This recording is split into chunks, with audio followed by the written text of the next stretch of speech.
So yesterday I did 4 podcasts, and the final one, I don't know if you know what it's like to be on rapper time, which is basically you just wait around all day until they feel like showing up. That's correct. So I had to wait around until 3 in the morning to do the final interview of the day yesterday. Till 3 in the morning. Kodak Black, you know who that is? I do. He's a menace.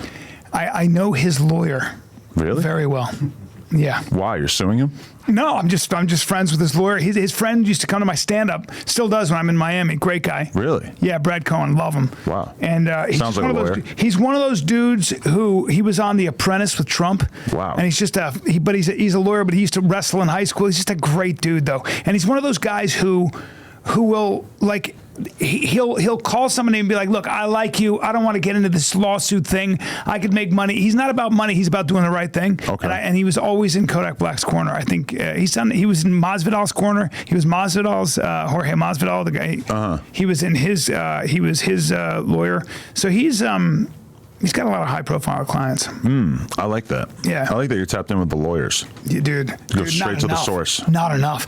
That's the thing about jiu-jitsu and learning how to fight. You know what you're better off doing? Letting the guy punch you in the face and then lying down on the ground and faking the fact that you're having fainting spells. And then you sue him and make all the money. You're saying that's what this lawyer would suggest? No, I'm saying that if you had good friends who are lawyers, what you do is you square up with a guy, or you say, I don't want to fuck with you. I don't want to fuck. And if he punches you, and forget all your jiu-jitsu and all your boxing, you simply fall to the ground and you pee your pants, and then you just get that on video, and then you can sue him. So if you surround yourself by lawyers, they're going to encourage you to do the most bitch-made version of anything that you could possibly do in life. That's exactly. Now, you're never going to get laid, and you're not going to be a real man, but you'll be rich. Right. You know what I'm saying? See, on the other side of things, here in the hip-hop world, buddy of mine got shot at a party the other day. Yeah, you want to avoid that. No, I'm just saying that to say that we're probably doing like the least lawyerly thing, which is that we're just like,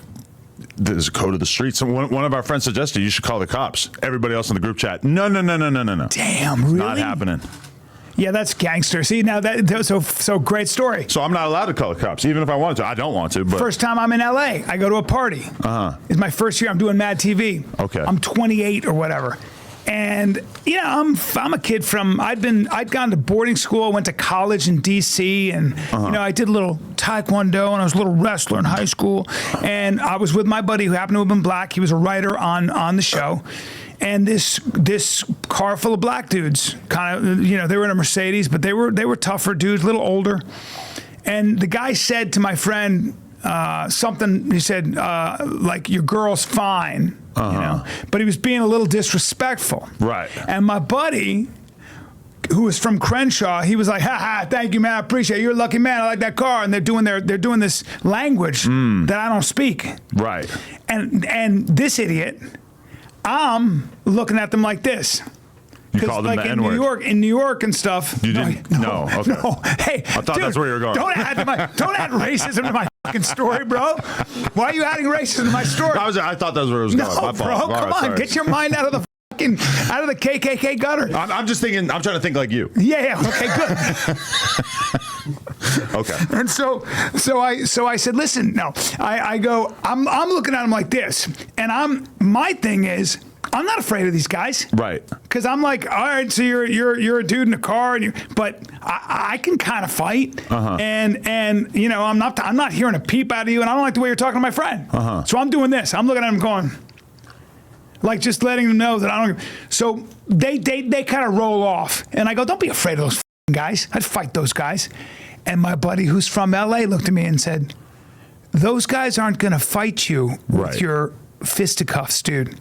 Those guys are going to shoot you. And I go, they're not going to shoot you. There's a lot of people around. And he goes, you know how many, and then he used the N-word because he was black. He goes, you know how many N-words are in jail because they shot somebody at a party in front of everybody? Right. And that was my introduction to LA. And from that point on, I've always been very respectful, because don't fight in LA because you're going to get shot. The existence of handguns is the great equalizer. Correct. Now, if it's just a white dude who happened to have gone to college, I'll fight him as long as he's not big. Right. You know what I'm saying? Yeah. But if it's a dude I don't know anything about, and he looks hoodie, and he's from in a car on a Honda Civic with a fin on it. A fin. I'm not fighting him. A fin. Yeah, if he's souped up as Honda Civic, chances are I don't think those dudes were going to shoot you.